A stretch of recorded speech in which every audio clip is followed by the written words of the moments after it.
Hello everyone. Welcome to a self-supervised attribute-aware refinement network for low-quality text recognition. My name is Yun Kwan, and this is the work I've done with joint collaboration between GIST and Korea Culture Technology Institute. This work is advised by Professor Moon Jun. So, firstly, I'll give you an overview of the problem. Generally, for us, it might be easy to recognize the following syntax under constrained environments. However, the age of recognizing syntax, the large frontal and control setting is over. We have a really good solution to that, but nowadays we are dealing with images like this, where the texts are corrected from unconstrained scenes. Here we can notice that poor quality samples mostly appear. So the problem is much more difficult, obviously, for all these different reasons when you get into the low quality scenes. Why is this? Where in real environments, syntax samples might find these following challenging factors. As we target syntax that are corrected from unconstrained settings, and by that, I mean they could suffer from poor resolution, noisy, and irregular shape variations. So it is a major drawback for recognizing syntax in the real world. So traditionally, this problem is addressing multiple steps, including character detection, character recognition, and character grouping. So while simply using multiple modules without considering challenging factors, it makes it harder to train models. So there could be some penalties between these when you go through multiple modules. Basically, we can classify these challenging factors as being derived from the following characteristics: semantic and geometric attribute. So the case of low-quality versions, it don't help you much without considering the combination of semantic and geometric attributes. You need to do something else to alleviate this problem. Here is where our method shines. So basically proposing a unified network of framework that can be added onto a refinement module and a rectification module. So then you can be able to enhance low quality image better and leads to higher recognition performance. Also, our framework SAAR-Net is an end-to-end trainable network with the self-supervised labeling works. Lastly, we use a new information loss for easier text recognition. So let's delve into the details of this network. We developed a fully neural implementation specially designed to model relationships between semantic and geometric attributes. Functionally, our refinement model consists of 5 components: the front-end backbone network, the main task decoder, the upsampling decoder, the discriminator, and the segment decoder. For the high-level representations that are scarce, we adapt FEN with ResNet 50 as a backbone network. We present a novel self-supervised label generation process, which enables the capture of semantics and geometric-enriched representations from unlabeled text image data. From a high-quality image as a ground truth, the noise images can be obtained using a Gaussian distribution, and the low-quality image is processed through downsampling a half of noise image. Lastly, the segmented image is inferred through region generation of the original image. By explicitly employing the strong yet free supervision labels, SAAR-Net distinguishes itself from all other existing works. Then we describe the details for the tasks of each component as follows. First, we employ the upsampling network as an auxiliary task. It can read backbone network to eliminate the artifact and thus acquire restored semantic attributes of original syntax image. With the training pairs of ground truth and low resolution image, the upsampling network can be trained using a pixel-wise LTROS. To gain more geometric properties, we introduce the segment decoder to guide the backbone to capture geometric characteristics. There are 2 branches in our segment decoder. The first, global text instance, and another, the character instances.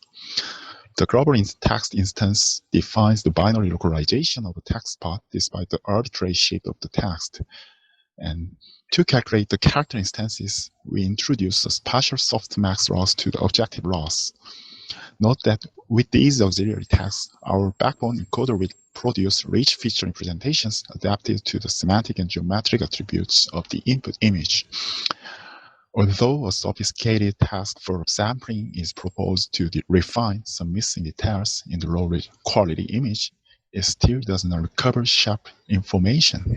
Therefore, The decoder for the main task is optimized using the error loss for the original image X. The main task decoder is built on the features emitted from the backbone encoder. Although we separate the inputs of the auxiliary task and the main task from each other, latent space can suffer from domain-specific features that run the domain class of the input image. To achieve more robust feature maps of backbone encoder, we introduce the discriminator network, and it is achieved by adversarial minimax loss. Specifically, maintaining domain information that is distinguished by image quality can contribute to the abundant preservation of the essential characteristics of the image. To solve this issue, we limit the minimum value of mutual information for all domains, and this maintains the representation specified by all domains. So, rewriting the adversarial loss, we obtain the following constraint problem. Mutual information is rule-bounded by noise contrastive estimation. With tractable approximation by using rule bound of mutual information, we can equivalently optimize this constraint formulation. For geometric attribute prediction, we follow the Young's method in CBPR 2019. To yield the geometrical attributes thin place prime named TPS, transformation is employed to rectify the shared feature maps.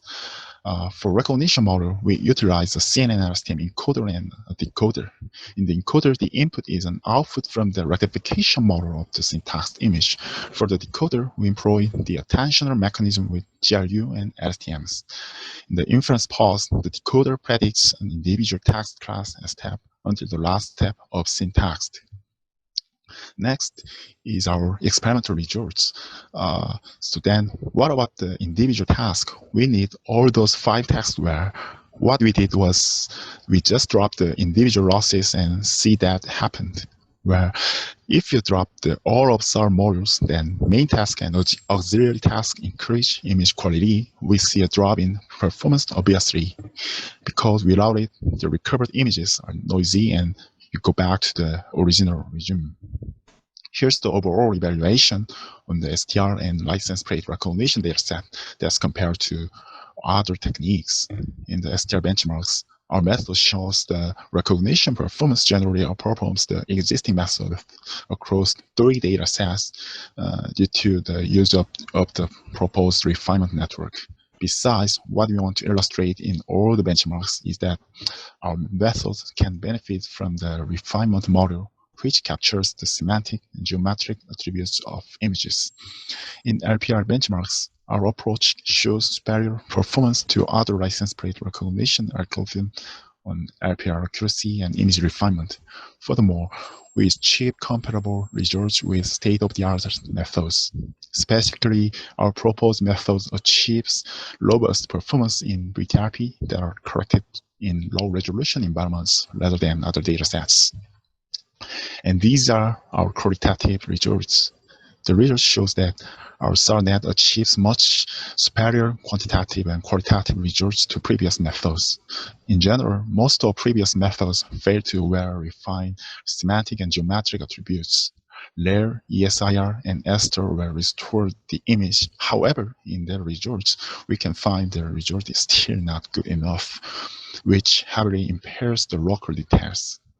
Comparatively, our method achieves very good perceptual visual quality with good clean and easy-to-read texts.